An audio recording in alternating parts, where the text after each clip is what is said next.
Salut! Știai că există un film Star Wars de Crăciun? Și nu doar că există. George Lucas a încercat să-l șteargă din istorie. Happy Life Day. Este practic al doilea film Star Wars făcut vreodată, primul spin-off și prima apariție a lui Boba Fett. Este vorba de Star Wars The Holiday Special. Acțiunea se desfășoară pe Kashyyyk, planeta lui Chewbacca, unde Wookiees sărbătoresc Life Day. Wookiees care, by the way, vorbesc exclusiv fără subtitrări.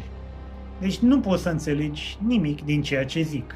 Muzica este foarte bizară și nimeni nu înțelege ce se întâmplă. George Lucas urăște filmul ăsta atât de mult încât a ordonat retragerea lui și a spus că dacă ar avea timp și un ciocan, ar vâna fiecare copie și ar distruge-o personal, regretând că nu a avut un rol mai mare în producerea lui, chiar dacă ideea originală de a se concentra pe familia lui Chewbacca și pe Life Day a venit de la el. Filmul supraviețuiește astăzi prin metode neoficiale și variante bootleg și nu a fost niciodată relansat oficial.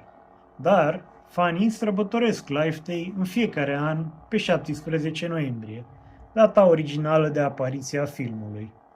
În 2020 iese filmul Lego Star Wars Holiday Special, care este un tribut plin de referințe la acest film de mult pierdut. Nu este un film strălucit, dar este cu siguranță o parte importantă din istoria Star Wars.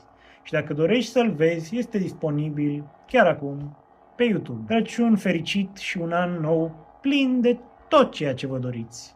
Și, să nu uit, Happy Life Day and may the Force be with you. What's that I smell? Could it be some of those famous Wookiee-Ookies?